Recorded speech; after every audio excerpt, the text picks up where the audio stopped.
ಮನೆಯ ನೀರಿನ ಸಂಪ್ ಸ್ವಚ್ಛ ಮಾಡಲು ಇಳಿದ ಮೂವರು ಮೃತಪಟ್ಟ ಹೃದಯ ವಿದ್ರಾವಕ ಘಟನೆ ಬೆಂಗಳೂರಿನ ವೈಟ್ಫೀಲ್ಡ್ ಇಮ್ಮಡಿಹಳ್ಳಿ ದೇವಸ್ಥಾನದ ವೃತ್ತದ ಬಳಿ ನಡೆದಿದೆ. ಮೃತರನ್ನ ಮಾಲೀಕ ಮುನಿಶಾಮಪ್ಪ, ರುದ್ರಕುಮಾರ್, ವಿಶ್ವನಾಥ್ ಎಂದು ಗುರುತಿಸಲಾಗಿದೆ. ಮೊದಲು ಮನೆ ಮಾಲೀಕ ಮುನಿಶಾಮಪ್ಪ ಅವರು ಸಂಪಿನೊಳಗೆ ಇಳಿದಿದ್ದರು. ರಾಸಾಯನಿಕ ಬಳಕೆಯಿಂದ ಅವರಿಗೆ ಉಸಿರಾಟದ ತೊಂದರೆಯಾಗಿದೆ.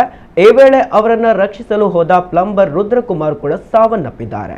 ಅಲ್ಲದೆ ಇವರಿಬ್ಬರನ್ನ ನೋಡಲು ಹೋದ ವಿಶ್ವನಾಥ್ ಕೂಡ ಮೃತಪಟ್ಟಿದ್ದಾರೆ.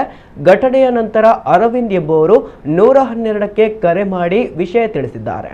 ಈ ವೇಳೆ ತೀವ್ರ ಅಸ್ವಸ್ಥಗೊಂಡ ಈ ಮೂವರನ್ನ ಆಸ್ಪತ್ರೆಗೆ ಸಾಗಿಸುವ ದಾರಿ ಮಧ್ಯೆಯೇ ಸಾವನ್ನಪ್ಪಿದ್ದಾರೆ ಎಂದು ತಿಳಿದು ಬಂದಿದೆ. ವೈಟ್ಫೀಲ್ಡ್ ಪೊಲೀಸ್ ಠಾಣೆಯಲ್ಲಿ ಈ ಬಗ್ಗೆ ಪ್ರಕರಣ ದಾಖಲಾಗಿದೆ.